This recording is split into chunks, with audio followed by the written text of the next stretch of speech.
Hoje nós vamos meditar a palavra de Deus. Nós vamos compreender como é que a maldição ela entra nas nossas vidas, ela entrou na nossa família desde lá dos antepassados, dos nossos antepassados. Então, primeiro ponto que nós precisamos compreender: o pecado é a raiz de todos os males. O pecado. Tudo começou depois do pecado. O pecado da desobediência, lá no Gênesis, Adão e Eva que desobedeceram, e dali já começou as maldições. As maldições. Dali Deus disse já que a mulher, quando ela fosse ter o menino, dar à luz, ela ia sentir dor. Porque não sentia dor. O homem teria que trabalhar com o seu suor, tirar o sustento, criar calo nas mãos. Significa dizer que o homem não precisava antes trabalhar. Tudo que ele queria tinha lá no jardim. Foram expulsos do jardim lá do Éden, do céu. Então a gente já começa a compreender os efeitos da maldição que o pecado traz na nossa vida. Tudo é fruto do pecado. Tudo é fruto da desobediência. Tudo é fruto de uma vida de escolhas erradas. Tudo é fruto de uma libertinagem. Deus nos criou livre, mas São Paulo diz: tudo vos é permitido, mas nem tudo vos convém. Ou seja, ele está dizendo: você pode matar seu irmão, sim ou não? Pode. Caim matou Abel. Mas era permitido matar? Não. Porque a morte também trouxe consequências de maldição. Consequências de maldição. Por isso nós precisamos compreender: a raiz do mal na nossa vida, na nossa família, está lá no pecado. Abra a palavra de Deus lá em Êxodo capítulo 20, versículo 5.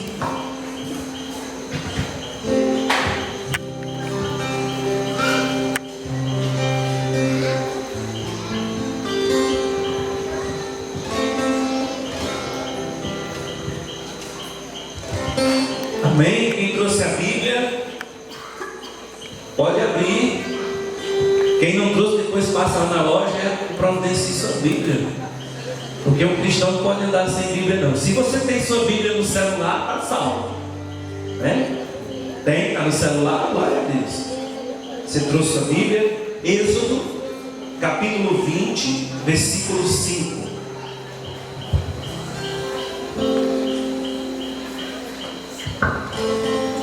Diz o seguinte: não te prostrará diante delas, e não lhe prestarás culto. Eu sou o Senhor teu Deus, um Deus zeloso, que vingo a iniquidade dos pais nos filhos, nos netos e nos bisnetos daqueles que me odeiam. Palavra do Senhor. Palavra do Senhor. Irmãos, nós compreendemos aqui nessa palavra a seriedade, a forma como Deus fala. Eu fazendo um estudo durante essa semana sobre esse momento da pregação, eu chegava a me arrepiar. Eu chegava a tremer, porque a palavra de Deus, ela é uma palavra muito forte. Ela é uma palavra forte. Deus está dizendo: aquele que cometer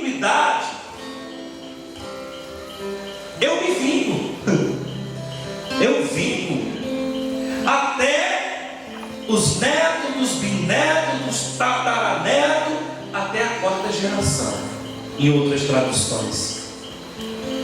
Então, fica claro para nós que Deus é oposto ao pecado. Deus e o pecado não se unem. Não adianta pensar, Deus gosta do pecado. Ele gosta não. Deus é oposto. E aí nós observamos que o pecado é a raiz de toda maldição. É o castigo. É o castigo. Continuando ainda para compreender, abramos a palavra de Deus lá em Neemias.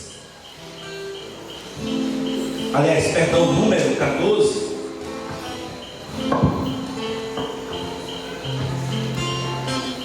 Vamos meditar muito a palavra de Deus hoje. Número 14, versículo 18, ele diz: o Senhor é lento para a cólera e rico em bondade. Ele perdoa a iniquidade e o pecado, mas não tem por inocente o culpado, e castiga a iniquidade dos pais nos filhos, até a terceira e quarta geração. Ou seja, toda iniquidade cometida, todo desagrado cometido a Deus, Deus castiga os pais nos filhos. Não sou eu que estou dizendo, é a palavra. Castiga a iniquidade dos pais nos filhos. Ou seja, os pecados dos meus antepassados está recaindo sobre mim, está recaindo sobre nós. Por isso que nós precisamos viver esse momento familiar de quebra de maldição. Por isso que muitas vezes a gente não compreende as coisas que acontecem. Muitas vezes as coisas não dão certo, mas elas acontecem. Abrindo agora lá em Isaías, fazendo aqui uma turnê bíblica.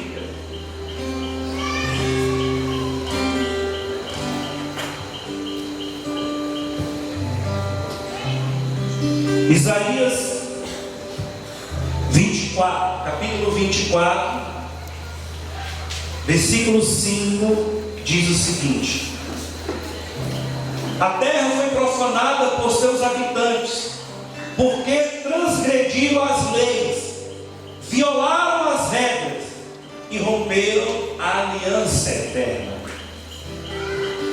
Por isso, a maldição devora a terra, e seus habitantes espiam suas penas. Por isso, a maldição devora a terra, e seus habitantes espiam suas penas. Palavra do Senhor. Olha comigo. Estamos gastando tempo para que nós possamos compreender do Gênesis ao Apocalipse o que é o mal que causou na nossa vida. A raiz desse mal é o pecado.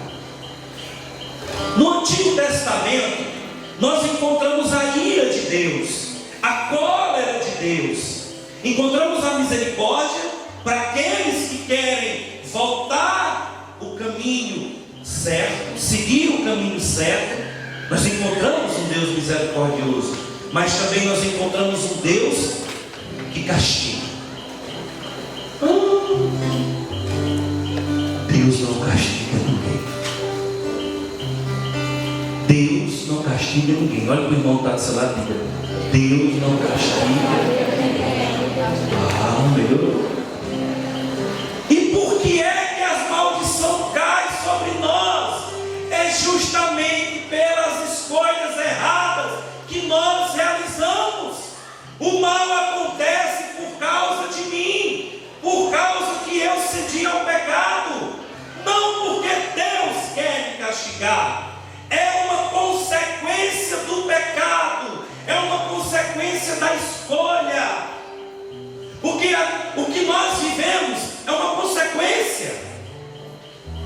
Por exemplo, um jovem que engravida uma jovem antes do casamento. Ele engravidou, aí ele se arrependeu, foram lá pedir perdão a Deus. Senhor, nós engravidamos antes de casar, eu quero pedir perdão. O Senhor perdoa? Sim ou não? Sim. Sim ou não? Sim. Mas ela está grávida? Ela não está grávida. Vocês entendem? Deus perdoou, mas ela vai continuar grávida. Não é o fato que Deus perdoou que a gravidez ali vai desaparecer. Não. Vai permanecer, porque o fruto do erro permanece. Aí é onde se gera a maldição nas nossas vidas, a maldição nas nossas famílias. Mas Jesus veio, essa aliança ela foi quebrada, essa aliança ela foi rompida. A aliança lá em Abraão, em Adão e Eva, foi quebrada. Depois em Abraão, de novamente foi quebrada. Moisés foi quebrada. E Deus vai sempre renovando. E o povo vai dando um jeito para quebrar a aliança. Só que aí Deus envia Jesus, o perfeito Adão. O homem, se por um homem entrou o pecado no mundo, também por um homem o pecado vai sair do mundo. Jesus assume as nossas maldições. Lá em Gálatas 3, capítulo 3 diz isso. Jesus assumiu as nossas maldições, os nossos pecados, porque aquele que morre pregado numa cruz, naquela época, ainda hoje, é maldito. Então Jesus morreu numa morte que era para aqueles que estavam malditos. E Ele assume as nossas misérias. E em Jesus, por isso que em Jesus se renova a aliança e nunca mais a aliança é quebrada. Quando foi feita com Adão, com Eva, com Moisés, com Abraão, com Noé, a aliança foi se quebrando. Com outros reis, com Davi, Deus sempre renovava a aliança, mas sempre essa aliança era quebrada. E em Jesus se realiza a eterna aliança. Por isso que Jesus, quando a gente escuta dizer que Jesus veio nos salvar, agora nós estamos compreendendo de que foi que Jesus veio nos salvar. Justamente do jugo das maldições, do jugo do pecado. Jesus veio nos salvar, Jesus veio nos libertar. Portanto, nós temos um cordeiro perfeito. Antigamente, na antiga aliança, para pedir perdão a Deus, eles sacrificavam animais, cordeiros, boi, cabras, bode. O homem lá, amarrava lá, sacrificava, tocava fogo, aí estava pedindo perdão a Deus. O coitado do animal lá pegando fogo, sem ter culpa de nada. Não foi ele que pegou, torrando lá, para perdoar o pecado do povo. Na nova aliança, Jesus é esse cordeiro que se oferece para nos libertar de todo pecado. Então a maldição ela entra na nossa vida pela quebra da aliança com Deus. E aí vai trazendo consequências para nós. A maldição ela traz várias consequências. E eu selecionei algumas dessas consequências que nós vivemos, que nós acabamos sofrendo por causa da maldição. A primeira causa, o primeiro pecado é o da idolatria e do ocultismo. A idolatria, o que é que significa idolatria, Nicolau? É tudo aquilo que eu coloco no lugar de Deus. Eu posso até idolatrar uma pessoa. Você sabia disso? Se eu coloco aquela pessoa no lugar de Deus, eu estou idolatrando. Tem pessoas que dizem assim: ai meu Deus, eu não sei viver sem ela. Eu quero é morrer.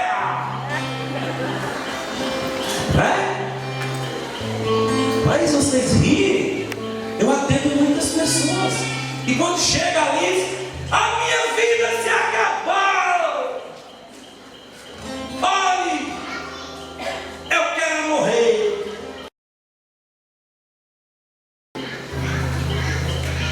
E eu não sei viver sem ele. Diga para o irmão que está do seu lado: a gente não sabe viver sem Deus. Mas sem marido, sem mulher, sem filho, sem dinheiro, a gente sabe viver. Agora sem Deus, ninguém sabe. Caso um que saiba viver sem Deus, ninguém consegue. Por isso, a idolatria também é isso, quando eu coloco as pessoas no lugar de Deus. Aí eu estou rompendo a minha intimidade com Deus. Eu estou rompendo a minha fé. E eu vou dizer uma coisa: Deus é ciumento no bom sentido. Deus, ele tem zelo por nós. Ele não quer que nem eu e nem você coloque ninguém no lugar dele. Quer a prova? Quem conhece Abraão? Levanta o braço quem conhece Abraão. A senhora já viu ele? Viu como ele é? Nem eu conheço Abraão. Agora eu já ouvi falar de Abraão. Não é não? Às vezes eu pregando lá para os jovens. Olha, eu aprendo essas coisas com os jovens. Jovem é danado. Eu pregando lá no sítio, no mar. Não era eu não, era o pregador. Papai. O pregador disse: quem conhece Moisés? Aí o jovem disse: não, eu ouvi falar. Não, Moisés não, era Madre Teresa de Calcutá. Quem conhece Madre Teresa de Calcutá? Aí o jovem caiado disse, levantou o braço ao pregador: você conhece? Não, já ouvi falar dela. Mas eu já ouvi falar dela. Então, quem já ouviu falar de Abraão? Abraão, ele veio ter Isaac com 90 anos de idade, diz a palavra. Ele veio ser pai com 90 anos de idade. E Sara também tinha lá seus 90 anos. Pensa aí, o velho com a velha tendo um menino bem ouvido. Pense no que vai ter. Aí Deus deu Isaac a Abraão e a Sara. Só que quando Deus deu a Isaac a Abraão, Abraão ficava olhando para Isaac o dia todo. Isaac brincando: e Abraão, meu filho, eu gosto tanto do meu filho. E o povo se matando lá nas tribos, brigando. Abraão, vai resolver lá o problema. Estou cuidando de Isaac. Isaac é o filho da promessa. Aí Deus foi ver aquele negócio. Rapaz, eu filho a Abraão, não quer mais saber de nada. Não quer mais cuidar das minhas coisas. Não quer. Eu não sei nem se Abraão me ama mais. Foi o que Deus fez? Abraão lá, Deus falou com ele e disse: Abraão, tu me amas? Amo, Senhor. Abraão, tu me amas? Amo, Senhor. Tu me amas mais do que tudo? Amo, Senhor. Pois sacrifique o seu filho por amor a mim. Mas, Senhor, tu não me ama, Abraão? Amo sim, Senhor. Lá vai Abraão sacrificar Isaac.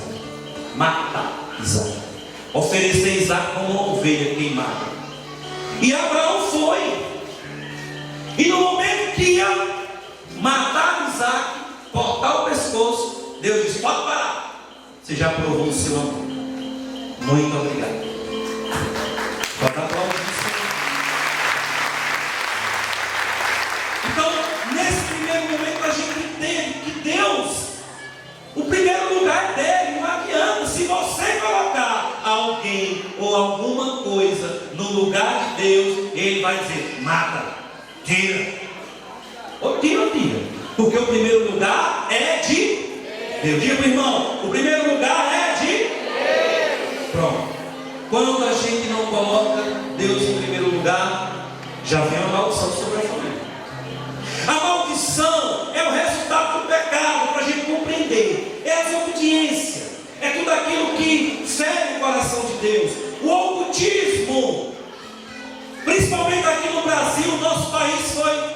foi, na história, colonizado pelos portugueses, e na vinda dos portugueses para cá, trouxeram os escravos, e aí ensinou essa cultura do ocultismo, misticismo. Aí surge macumba, candomblé, quimbanda, trembanda, aí vai a banda toda.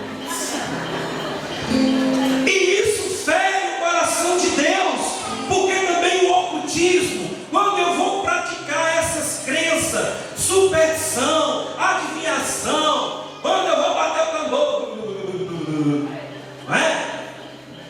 Acender vela preta no meio do mar, vela vermelha. Esse dia nós tiramos férias semana passada, lá na serra, ali no Lameiro. E a gente foi fazer umas trilhas no meio do mar. Mas ele encontrou tanto trabalho de macumba que eu nunca vi na minha vida. Eita macumba, era macumba demais. Tinha cabelo, tinha bota, tinha vela, tinha cabeça de bota, tinha tudo no mundo. Macumba. Taça de do povo para perder tempo. Eu nunca vi. Então isso fere o coração de Deus, porque a gente deixa de buscar a Deus e coloca as coisas do ocultismo, da adivinhação no lugar de Deus. Outra coisa também que gera maldição para nós: desonrar pai e mãe. Todo filho que desonra seu pai e sua mãe gera maldição também na família. Porque aí, quando você desrespeita seu pai, desrespeita sua mãe, você está deixando que a ação maligna entre naquela família. E aí, dura até a 4ª geração, como diz a palavra de Deus. Toda forma de injustiça, terceiro caso, injustiça, roubo, oprimir, desrespeitar um irmão cego, falar mal de um mendigo, isso também gera maldição para a nossa família.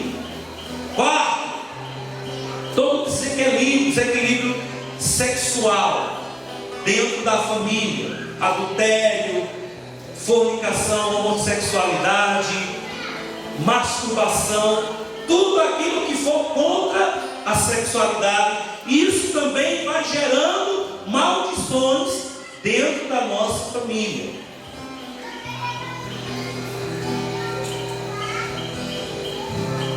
A desobediência generalizada também gera maldição na nossa família.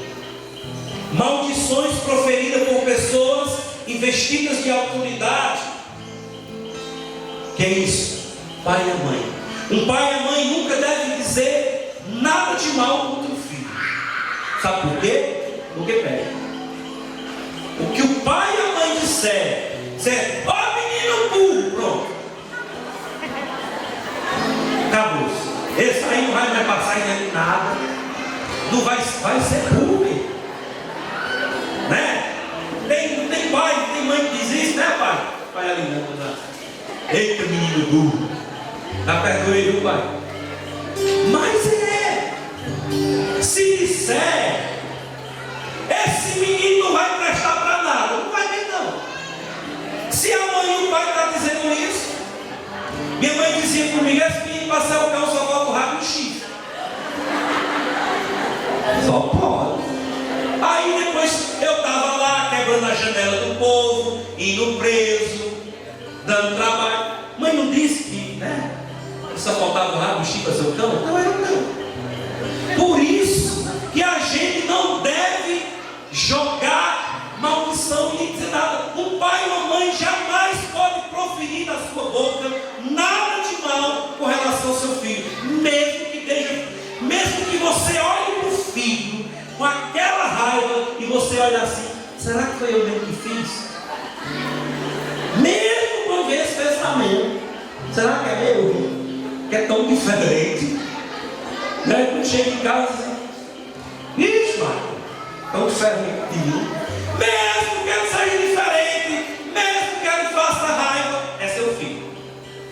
Eu sei todo mundo.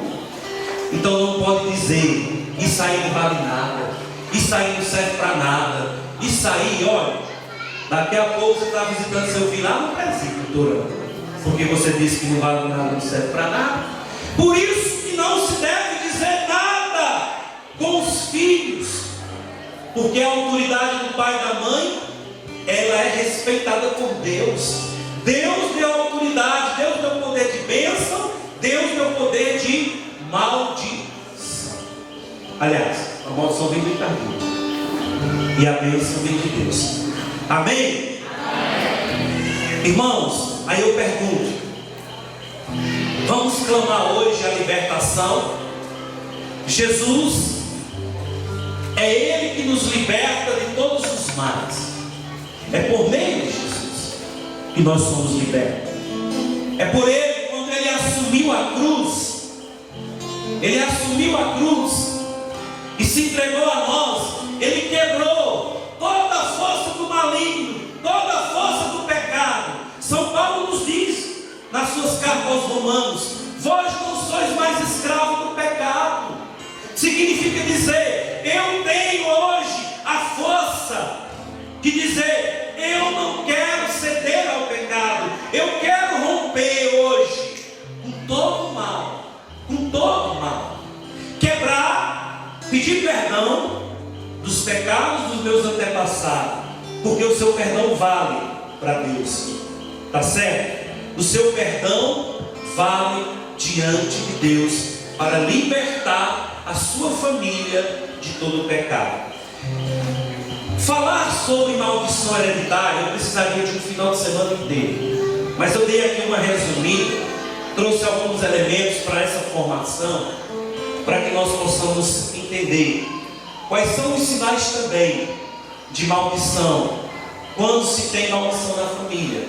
Um dos sinais é: homens ou mulheres da família em geral morrem numa determinada idade. Tem famílias que o povo daquela família não passa daquela idade. Chegou naquela idade, morreu. É um sinal que naquela família existe uma maldição hereditária. Outro sinal são mortes precoces, repetidas, suicídios constantes. A gente olha também, tem famílias que têm um quadro, um diagnóstico de suicídio. E quando se tem na família um quadro de suicidas, acaba sendo também uma maldição hereditária, lá dos antepassados, que precisa ser quebrado, que precisa pedir, clamar o sangue de Jesus, para que saia todo espírito de suicídio. Então, as pessoas morrem jovens, e quando morrem jovens, se matam. É um sinal também. Nenhuma das mulheres ou dos homens da família se casa, embora queiram se casar. Olha aí outra maldição também. Tem mulher que quer se casar e não se casa de jeito nenhum. Fica velha, só o bagaço. Mas isso também é maldição.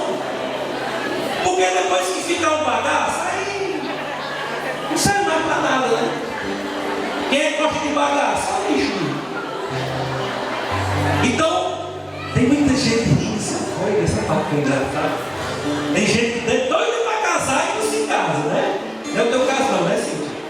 Não é? Não vai? Não. Então vamos pedir também às mulheres aí, né? As mulheres que plantão há mais tempo, esperando por São José, esperando aí por um noivo.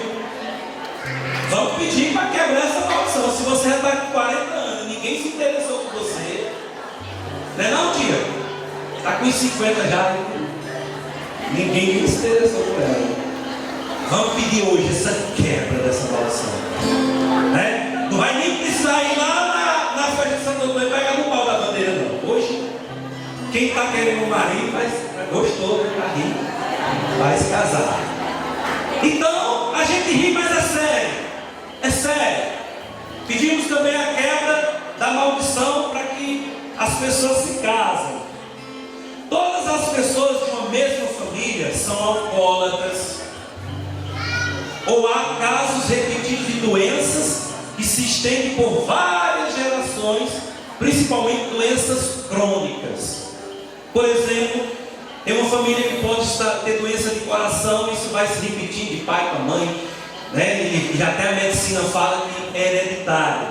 Se a medicina fala que é hereditário, é porque é hereditário. Mas pode estar ligado também ao espiritual. pode estar ligado à maldição. Por isso precisamos pedir: Senhor, que ninguém mais na nossa família morra do coração. Se for o caso, eu não sei. Há também casos de pessoas alcoólatras. Família, todo mundo é alcoólatra, todo mundo gosta de tomar uma pingazinha, né? Todo mundo gosta de beber. E as pessoas têm dificuldade de se libertar do álcool. E olha, eu vejo que essa maldição está pegando muita gente aí. Nesse final de tempo, viu? O que tem de gente bebendo álcool aí, as empresas de cerveja só rica, cada vez mais. Problemas psicológicos, problemas mentais, caso de esterilidade, mulheres estéreis, homens estéreis, né? Também está ligado à maldição hereditária, tendências para abortos espontâneos, problemas ginecológicos, problemas de infecção ginecológica, infecção urinária, repetidos casos de divórcios, separações e acidentes frequentes. Então, nós vamos clamar hoje, pedir hoje a libertação. Tudo pode ser mudado pela força da oração. Amém? Amém. Quem quer ser liberto, levanta o braço. Quem quer que sua família seja liberta, levanta os dois